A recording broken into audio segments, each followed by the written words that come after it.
I said if you remembered nothing else from my last talk, you would remember 3 words. So all together now. All is well. Well, doesn't matter what you're going through in life. Circumstances, good, bad, or indifferent, we can always make that declaration, all is well, knowing that we have a great God on our side.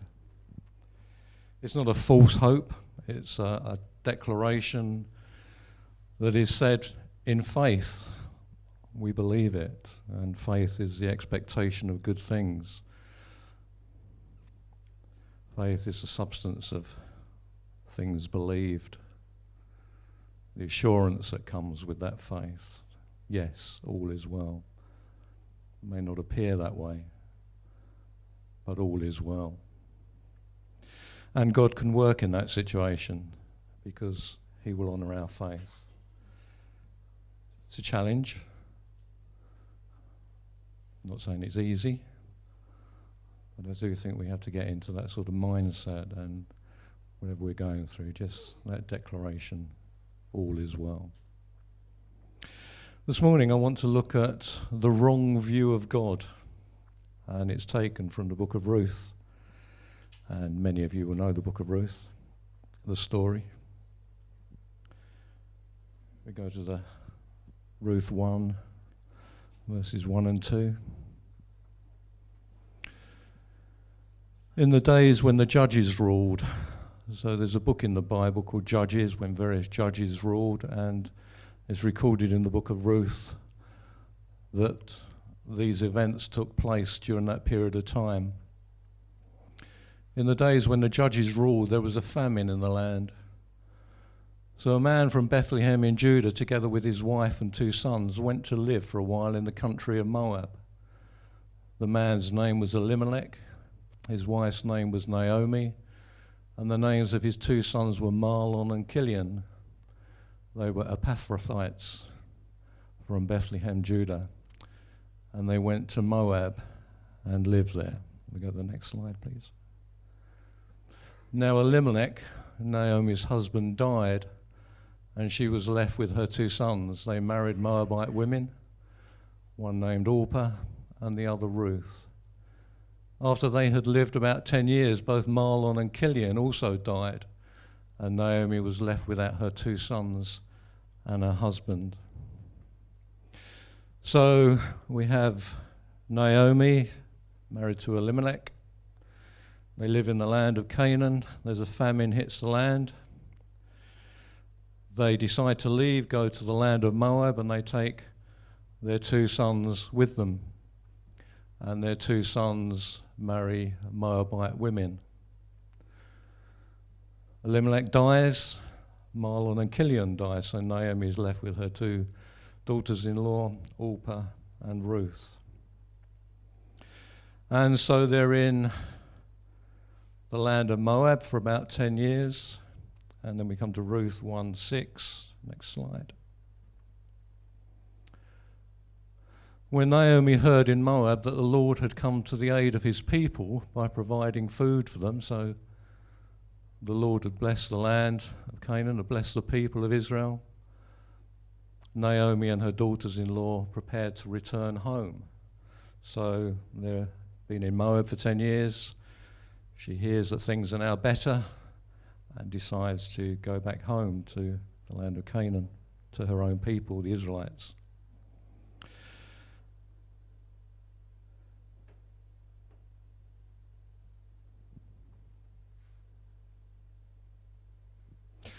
Go to the next slide. We come to Ruth 1:8 and 9. So Naomi says to her 2 daughters-in-law, she says, well, you don't need to go with me. Go back, each of you, to your mother's home. Go back to where you came from, to your mother's home. You don't have to come with me. And Naomi says this, may the Lord show you kindness, if you have shown kindness to your dead husbands and to me. May the Lord grant that each of you will find rest in the home of another husband. Then she kissed them goodbye, and they wept aloud. So Naomi has at heart the interests of her 2 daughters-in-law, Orpah and Ruth, And she says, well, you don't have to come back to the land of Canaan with me. You don't have to come back to what are alien people to you, the Israelites. What I suggest you do is go back to your own mother's house, to your own people, and there you'll find new husbands. And the story goes on that, to start with, both Orpah and Ruth think, well, no, we'll go back with Naomi to the land of Canaan, to her people, the Israelites. But Naomi is quite persuasive, and Orpah decides, well, okay, it's probably the best thing for me to do, go back to my parents' home, find another husband in the land of Moab. But Ruth, as you know, she decides, no, I'm going to stay with you. I'm going to stick with you through thick and thin. I'm going back to your people with you. And Ruth proves to be a tremendous daughter-in-law to Naomi. So Naomi and Ruth, they go back to the land of Canaan, go back to the people, the Israelites. And when she comes into Jerusalem, this is something that Naomi says when she gets back. Let me go to the next slide. So in Ruth 1, 20, 21, this is what Naomi says. Don't call me Naomi, she told them. Call me Mara, because the Almighty has made my life very bitter. I went away full, but the Lord has brought me back empty. Why call me Naomi? The Lord has afflicted me. The Almighty has brought misfortune upon me. That's how she's feeling. And much has happened in her life. You know, she left the land because of famine. She went to the land of Moab. She lost her husband, he died. She then loses her two sons, Mahlon and Chilion. She becomes pretty destitute. She becomes impoverished, can't provide terribly well for herself, obviously, and decides, well, the best thing to do is go back home. The famine has been lifted, God has intervened, and therefore it's good for me to go back to my own people. But when she gets back there, to the people who meet her, she said, well, don't call me Naomi anymore. Call me Mara. Because the Lord Almighty, He has afflicted me badly. He has sorely afflicted me. He's made my life very bitter. I went away full. I had lots. I had my husband, my sons. But the Lord has brought me back empty. Why call me Naomi anymore? The Lord has afflicted me. The Almighty has brought misfortune upon me. And basically, she's got it in for God. Now, the thing to know about Naomi is that she is a God-fearing person. Throughout the whole of the book of Ruth, this comes across. Even Ruth is influenced by Naomi's belief in God. But Naomi says this, you know, the Lord has done all this to me. He's devastated my life. He's ruined it. You know, you can't call me Naomi anymore. Call me Mara. And as I was thinking about this, it's quite amazing that somebody should say, well, I don't want to have my name Naomi anymore. I want to have a different name. And the thing about names in the Bible is they mean far more than they do to us. To us, they're just monikers. They're a way of identifying us. But in the Bible times, the name actually meant something. Often it defined the character of a person. It's sort of, well, the character, their personality, how it's defined, and the name would reflect that. But she wants a name change. Now, not many people I know go through a name change, but I know when people do it, they do it for a very particular reason. They don't want to be identified with their previous name. They want something different. They don't like what they were called. They want to be something else. But it's quite, you know, to make that decision is quite a big thing for people. And what do her two names mean? Well, if we go to the next slide, we'll see what Naomi means and we'll see what Mara means. Now, Naomi means pleasant. Now, that's a decent name to have. Pleasant. Pleasant person. Pleasant individual. Nice person. But she says, well, don't call me that anymore. Call me Mara. I'm bitter. Call me bitter. And actually, you do get that from the verse in 2021, because she says, call me Mara, because the Lord Almighty has made my life very bitter. The Lord's afflicted me, the Lord's made my life bitter. I now want to be called bitter. So whenever she was addressed by people in her homeland, they would be calling out to her, hi bitter, how are you? How's bitter today? You know, it's to us it's strange, but to them, it's almost like, well, why call yourself bitter? But that's how she felt. And she blames the Lord for it. You know, it's the Lord who's afflicted me. And so she wants to be known as Mara.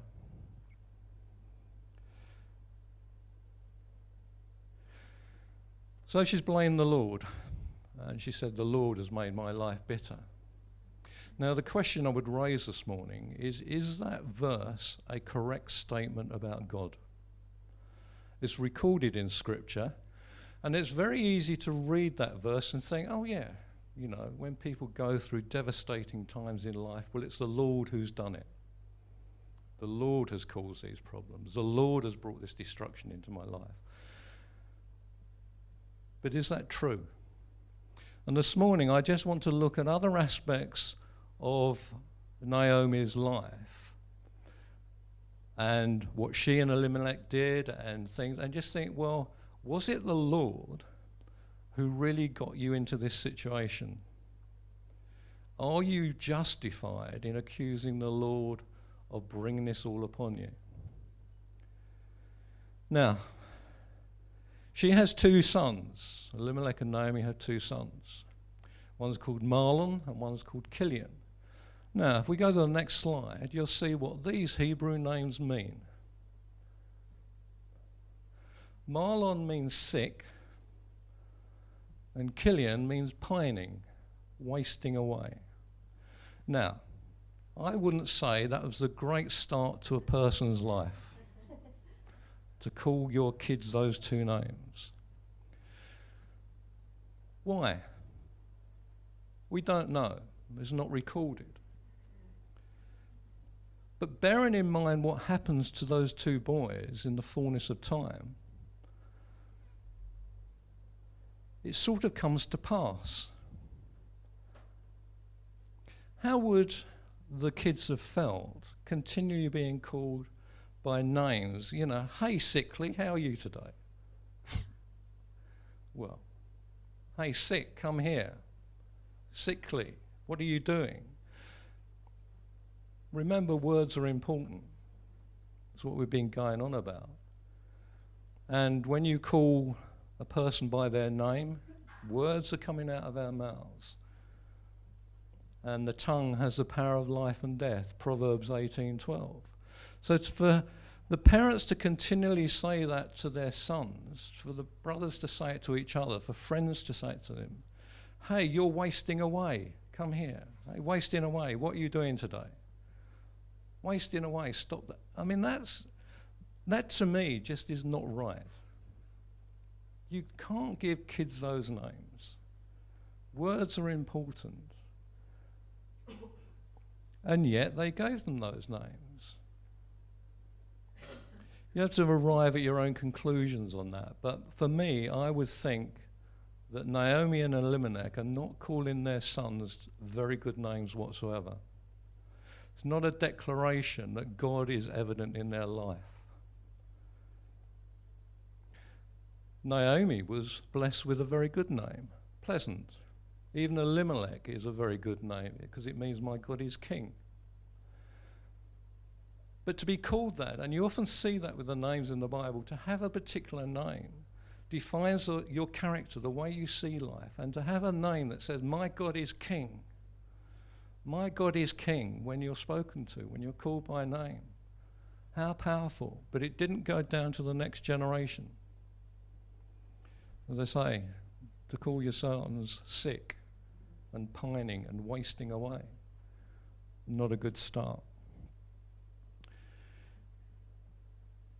As we know, because of the famine in the land of Canaan, brought about by the Lord, admittedly, Naomi and Elimelech decide, well, it's no good staying here, we'll go to the land of Moab. Now, it's inevitable that if you have two sons and you go to the land of Moab, as to what's going to happen. They are going to find Moabite girlfriends. They are going to find Moabite girlfriends, eventually marry them, have children.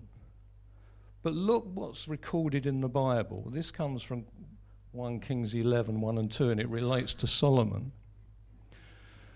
King Solomon, however, loved many foreign women besides Pharaoh's daughter, Moabites, Ammonites, Edomites, Sidonians, and Hittites. They were from nations about which the Lord had told the Israelites, now notice this, you must not intermarry with them, because they will surely turn your hearts after their gods. Nevertheless, Solomon held fast to them in love. God had specifically told the Israelites, you are not to intermarry with the foreign nations, not because there's anything wrong with the people, it's because of their culture, their gods they serve. You'll be influenced by their gods. Your heart will be turned from me to these other gods if you intermarry with foreign nations. Now they would have known that, or should have known it, and yet here they are making the decision to leave the land of Canaan, where God has brought them to. At the end of the Exodus, they arrive at the land of Canaan. They've gone through that period under the leadership of Moses. Joshua takes over. Joshua becomes the very first judge, and they get that period of time. But the land of Canaan has been given to the Israelites, and they have been told, go in and take this land. It's a land of milk and honey. But Naomi and Elimelech decide, well, no. We are going to leave, and we're going to go to the land of Moab. Well, as I say, it doesn't take a lot of working out that if you've got two sons, the likelihood, and it happens in this case, is they are going to marry Moabite women. But God has expressly said, no. It was a bad decision on their part. They should not have done it. And God is even more scathing about the Moabites in another verse in Deuteronomy 23:3. Next slide, please. No Ammonite or Moabite or any of their descendants may enter the assembly of the Lord, not even in the 10th generation. Now, I don't know all the background to that, but again, this is signaling up, you do not associate with the Moabites. Have nothing to do with them. And yet, Naomi and Elimelech decide otherwise, to go to the land of Moab.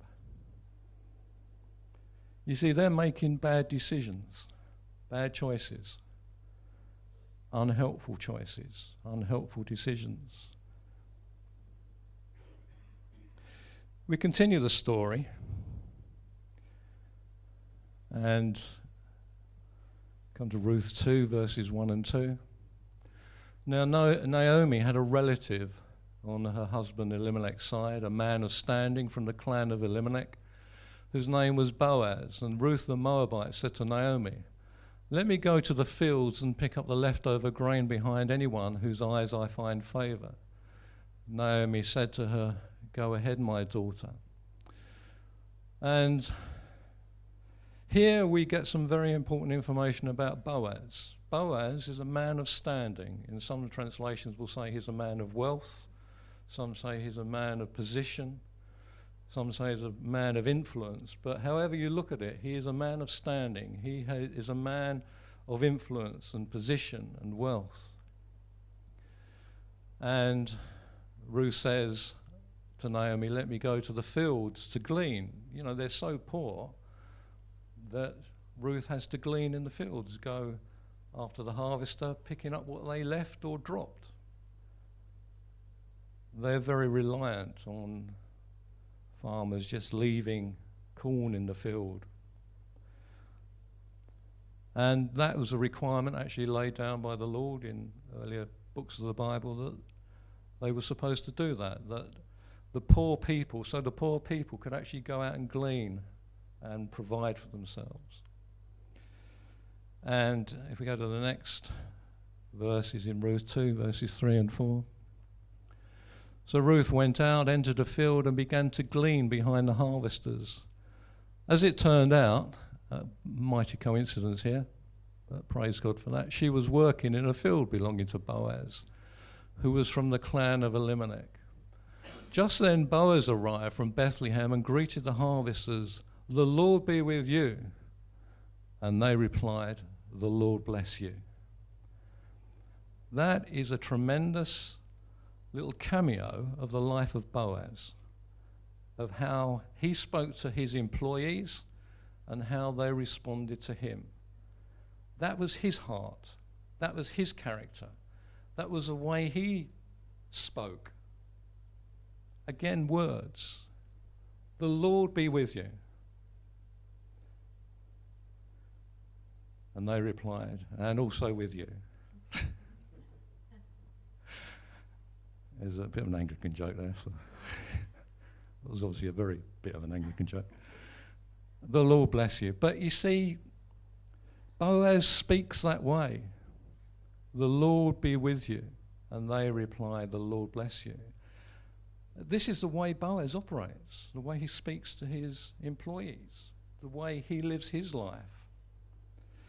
And obviously we know that Boaz is a man of influence, he's a man of wealth, he's a man that he just oozes a love of God. And he oozes an attitude, a character, that he wants to bless others with what he has received. "The Lord bless you." You know, "The Lord has blessed me, may the Lord bless you through me." And you get that wonderful sense of blessing on his life, on his employees' life, of their loyalty to him, of their character towards him, of them speaking a returning blessing upon him. And he has done very well, and he's in a blessed state. Now, something to note. Ruth, Naomi and Elimelech and Boaz all face the same famine. They're all in the same land to start with. Naomi and Elimelech, because of the famine, decide to leave and go to a land which God basically says, well, the Moabites, you steer clear of them. But Boaz remains, and he goes through the same hardships, goes through the same famine. And don't forget, he's a man who relies on the land for his living, so a famine would have severely affected him, or should have severely affected him. But as you read this story, that's not what you get coming across. In the midst of troubling circumstances, the famine, there are two reactions. One is to leave, and one is to stay. The decision to stay was the right one. As you look at this story, you see who was blessed. The decision to leave was the wrong one. But Naomi and Elimelech made the decision. They left of their own accord. And yet Boaz stayed and was extremely blessed. If they'd have stayed, and it's a good lesson for us as Christians, sometimes the place to be is actually in the challenging situation, because that's where God is. You want to be where God is, because God can see you through the challenging times and bring you out into the blessing times, the prosperous times. Naomi and Elimelech do not seem to fare very well going to Moab, but Boaz fares extremely well by staying. You see, it's about the decisions we make as God's children and the impact they have.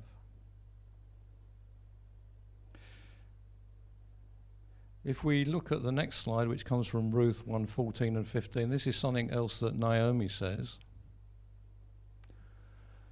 Ruth and Orpah, they wept aloud.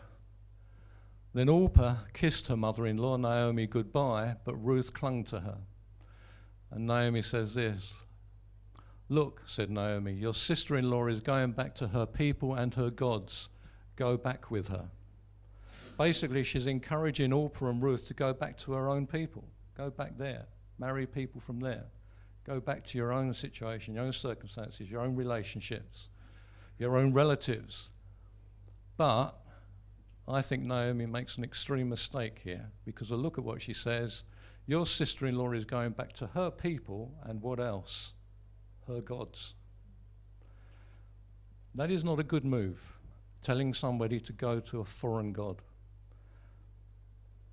I think that's a big mistake on Naomi's part, telling her sisters, her daughters-in-law, to go back to a land and their foreign gods.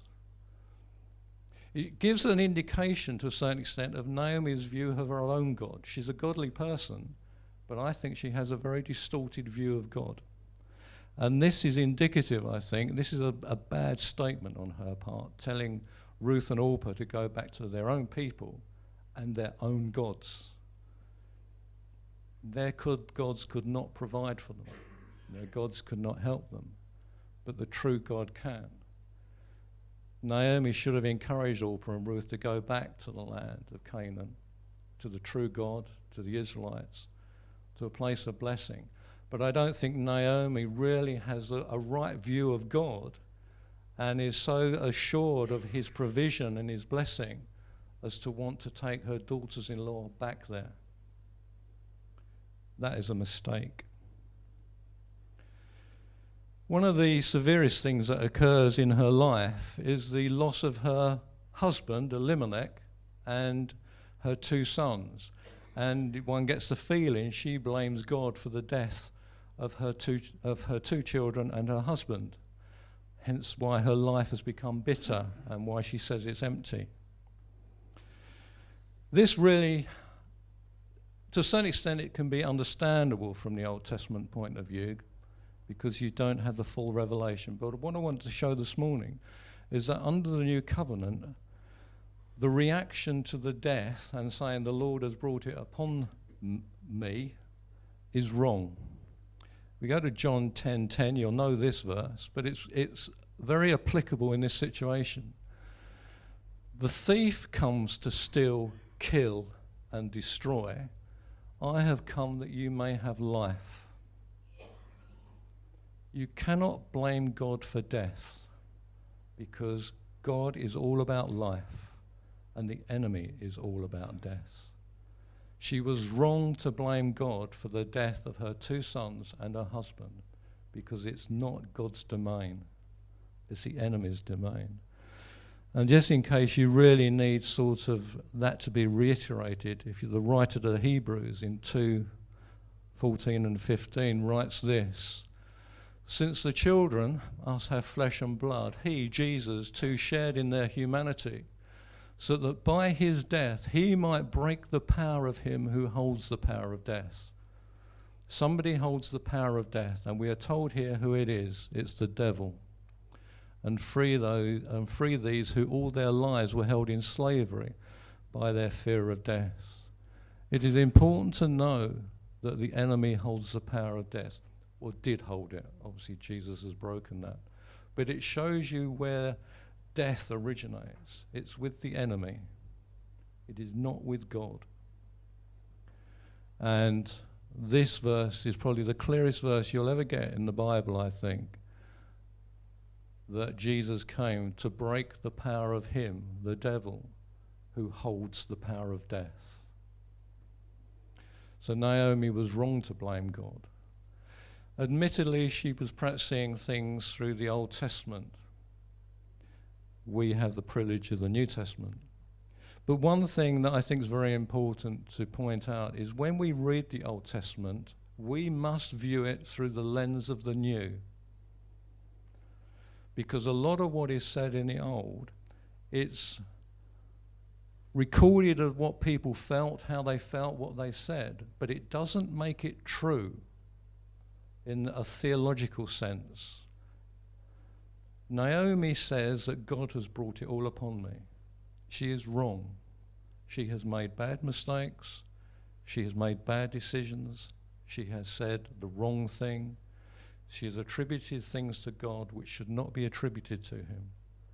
That is how she felt. That is her emotional state. That is what she thought, but she was wrong. She had the wrong view of God. And we go to the next slide, and this is something, we just covered it, Ruth 1:20-21. Don't call me Naomi, she told them, call me Mara, because the Almighty has made my life very bitter. I went away full, but the Lord has brought me back empty. The Lord has brought me back empty. Now that is a wrong statement. That is incorrect. She may have had problems, but she has not come back empty. And why has she not come back empty? Because of a person who has come back with her. She is wrong in that statement. And if we go to Ruth 4:14 and 15, this comes very towards the end of the whole sort of passage of Ruth and what happens to her. Ruth marries Boaz and has a child. And so the women say to Naomi, it's interesting they don't say to Mara, I think something's happened. Praise be to the Lord who this day has not left you without a guardian redeemer. May he, Boaz, become famous throughout Israel. He will renew your life and sustain you in your old age. For your daughter-in-law, Ruth, who loves you and who is better to you than 7 sons. That is a tremendous statement. Naomi had lost 2 sons, but what the people realize is Ruth is worth 7. It was wrong for Naomi to say she came back empty. She had a tremendous daughter-in-law. And we know the story, and it's a tremendous story. But the important thing to realize is that Naomi, her view of God was actually wrong.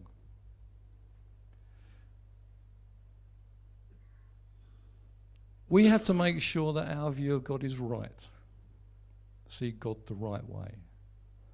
And it does get complicated that the Bible sometimes, especially in the Old Testament, throws these things up, and it's easy to read it and say, well, that is a correct view of God. No, it's just an individual's view of God. It's not the correct view of God. We have to see the Old Testament through the New. Amen.